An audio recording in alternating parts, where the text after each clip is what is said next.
Hello guys, welcome to our channel. आज हम class 11 के केमिस्ट्री का chapter number 1 some basic concept of chemistry का एक्सरसाइज नंबर 1.32 करने जा रहे हैं। लेट रीड द क्वेश्चन के अंदर हमें कहा गया है use the data given in the following table to calculate the molar mass of the naturally occurring argon isotope.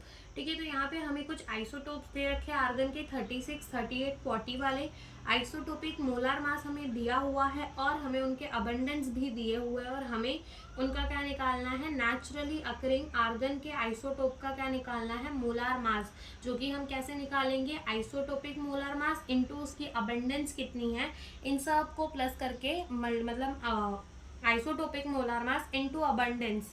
ठीक है, ये सब तीनों की निकाल के प्लस करके उसको 100 से डिवाइड कर देंगे तो वही क्या आ जाएगी, हमारे नेचुरली अकरिंग आर्गन के आइसोटोप का मोलर मास आ जाएगा। अपना क्वेश्चन जो हम वो स्टार्ट करते हैं। सबसे पहले अगर हम देखें यहाँ पर तो हमारे आर्गन के कितने आइसोटोप दिए हुए हैं, आर्गन के आइसोटोप दिए हुए हैं आर्गन 36, आर्गन 38 और आर्गन 40।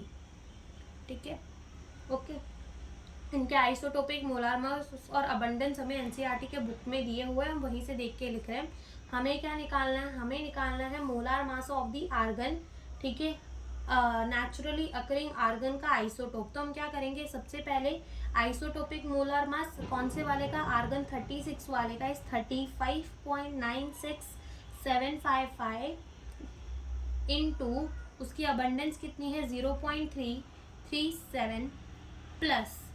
अब क्या करेंगे, isotopic molar mass of the argon 38 यानी कि 37.96 272 इंटू उसका अबंडेंस 0.063 प्लस हम अब लिखेंगे isotopic molar mass of the argon 40 that is 39.9624 into उसकी अबंडेंस 99.600%। ठीक है, डिवाइडेड बाय, इन सबको किससे डिवाइड कर देंगे, 100 से डिवाइड कर देंगे। अब जिसकी अबंडेंस जो है वो सबसे ज़्यादा होती है ना, उसी के आसपास जो है मोलर मास आएगा हमारे नेचुरली अकरिंग आर्गन का भी। जैसे 40 ये है, इसकी अबंडेंस सबसे ज़्यादा है तो इसी के आसपास कहीं जो है मोलर मास आएगा। तो पहले हम 35.96755 इंटू 0.337 को मल्टीप्लाई करेंगे तो जो हमारा आंसर है वो आएगा 12.12106435 प्लस 37.96272 को मल्टीप्लाई करेंगे 0.063 से तो आंसर आएगा 2.39102136। ठीक है, और यहाँ पे जब हम 39.9624 को मल्टीप्लाई करेंगे 99.600 से तो जो आंसर है वो कितना आएगा 3980.2550 डिवाइडेड बाय 100। जब हम इन तीनों को प्लस करेंगे तो जो हमारा आंसर है वो आएगा 3994.7671251 डिवाइडेड बाय 100।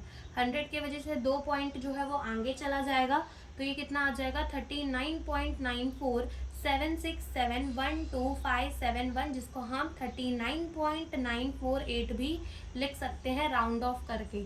ठीक है, तो देखो ये 40 के आसपास आया है ना, तो यही इसका क्या हो जाएगा, हमारा molar mass of the naturally occurring argon का। ठीक है, तो यही हमें इस क्वेश्चन के अंदर पूछा था। क्वेश्चन वैसे कैलकुलेशन इसमें बहुत बड़ी है, मतलब कैलकुलेशन को चेक करने के लिए ही ये क्वेश्चन जो है दिया जाता है। ठीक है, तो यहाँ पे हमारा ये आंसर आ चुका है। Thank you for watching the video.